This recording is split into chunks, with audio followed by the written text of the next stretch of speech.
I took a paint swatch that I painted at United where we got the paint for the C, and I hung it up on the wall, and every time I was exhausted at 1 in the morning sanding that car over and over and over again, I looked at that paint swatch, and that's what kept me going. It is so much work to paint this car.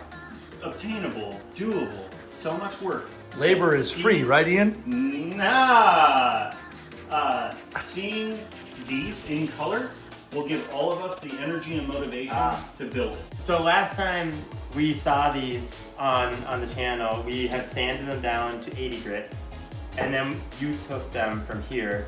What have you now done since we last handed them off? All right, so we went from an 80 grit rough raw panel, dents, divots, chips, and then we put it into, well, we sanded it down from 80 grit up to 120, 150, 180, 240. I skipped 220, I was out of that paper. And then we put it into epoxy primer. This is epoxy primer, it is black. That's the choice that we went with just because that's what I appreciate. We put it into black epoxy primer, and then from there I was able to find any little bits that I was missing. I fixed those, sanded those, I put it into high build, and now we're actually skim coating the whole thing with body filler or Bondo. It's not as evil as you think. There were so many rock chips when I was sanding this.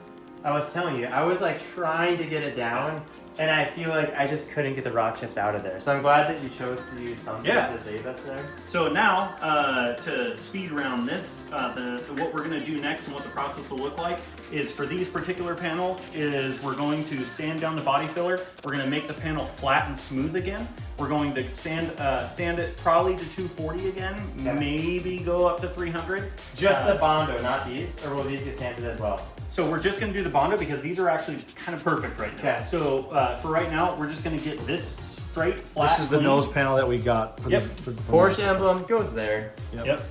So the nose panel, or the front cowl, we're gonna get that flat and smooth, and then we're gonna sand that up to 320, and then we're going to get the headlight buckets scuffed up to 320 just so they're nice and perfect and smooth. Get rid of one tiny imperfection on each one of them that I found. And then we're gonna shoot it with our sealer. For our sealer, we're actually using a thinned down epoxy primer black to save money, because save money. Yep. And then once that's sealed to the same color code that we need it to be, which is damn near black, for the paint color we're doing, we're gonna let it sit for 24 hours. Tomorrow night, we're gonna come back, we're gonna shoot it with 3 coats of base and 3 coats of clear. Maybe 2 and 2. Just 6 coats tomorrow. We might do 2 and 3. We might do 3 and 3. We'll see how well it's covering. It depends on how well that paint's covering. Every paint covers just a little bit different. By coverage, what I mean is how thick it's building up, right? So if you paint 2 layers, but you can still see the black in certain spots, the paint isn't covering perfectly, and you're gonna need a little bit more just to make it a little bit deeper of a paint. But we can actually go, epoxy needs about a day to set, but really you can go boom, boom, boom once you actually have that day. So after the epoxy sets tonight, overnight, tomorrow night if you guys come out here, we can just make sure it's clean, wipe it down with some tack cloths, and then we can just shoot it with base, clear, clear, clear, or whatever we decide to do at the time. Let that sit for maybe an hour, and then I wouldn't say let's go dancing with it, but we can actually hold. I'm so pumped to bring the whole car here and do this. I know this is like a small step, but the whole car, seeing that happen, that transformation is gonna be wild. awesome. It's gonna be wild. When we sand Bondo, you always want to sand a nice, gentle, wide block, as wide as you can, and you want to sand in an X-pander. So we're actually going to sand like this, and then we're going to sand like this. So what we're going to do is we're going to sand through this, right? So right now, you see how that's teetering? Yeah. See how it's not teetering? We need a flat resting case for the elm. So I made this thick right here because you had a dent right here. Now, for There's all no those dents on that. old guys that are like, hammer and dolly out the dent. I ain't got time for that shit, so we're just gonna Bondo over it. That's fair. Got some of those. Ooh, that was cool.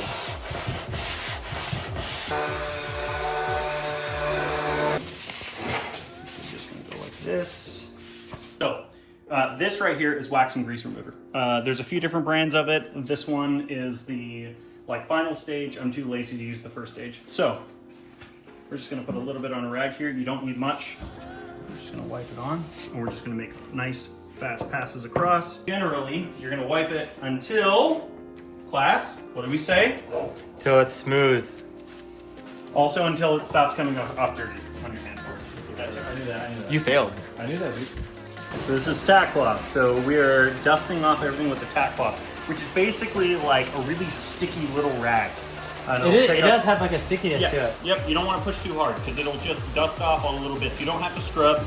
It'll pull out everything that you can't get off with a wet rag. And this is our paint can opener here. It's a ruler. Nope, it's a paint can opener. Instrument of speed and precision. Now we really should be wearing a mask at this point. We'll wear one right before we paint, just for the sake of the viewers at home. So this right here is a 2-to-1 mixture. So 2 JP377, which is which is the epoxy primer itself. So 2 parts of the primer and 1 part JH3770, which is the epoxy primer hardener. So it's 2 parts this, 1 part this. Mix it up in a cup or mix it up in a separate mixing cup here. You can do either one, whatever you prefer. We're gonna lay down probably 2 coats onto here. Once we shoot that, we're gonna leave it alone. We're gonna be as still as we can, not kick up dust, leave it be, no fans, nothing like that, and just let it be. Yes, roughly. So we're gonna really do this. Don't talk with your hand. Get in. Insta done, dude. Get my face broke.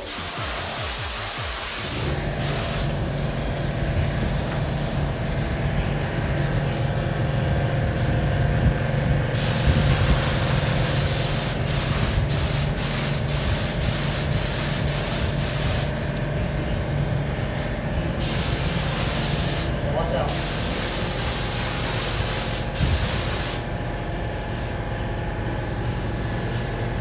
How does it feel to be getting cancer?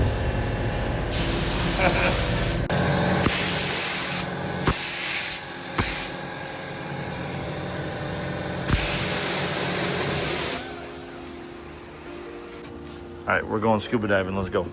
Where's your mask at? I don't need one, dude. Coming in. We got this poor fella right here. Oh, he died the process. I got the gun. Don't push the button, dude. Don't do it. Oh. Okay, Ian, so we just wrapped up. What's our plan here? Tonight, tomorrow, what are we doing? All right, so we had a couple of flying little friends that wanted to join the party. And we had some dust that got kicked up. So it is not the best paint job in the world, but it is far from the worst. So what we're gonna do tomorrow is when this all sets and cures tomorrow morning, don't touch it, don't do it.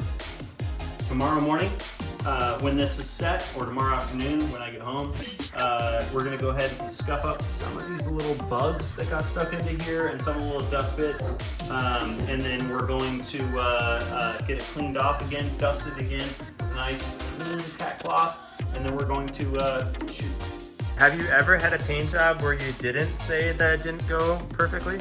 Every paint job sucks. Okay. No paint job's perfect. So No we're matter if you're tracking pro, right now. If you're in a paint booth, or if you're in a garage, no matter what you are doing, you're gonna be frustrated about it, and you're gonna see that one stupid little nib. I'm telling you now, there are 1,000 nibs in this, and it doesn't matter. You can always fix it later, and if you can't fix it later, that's okay.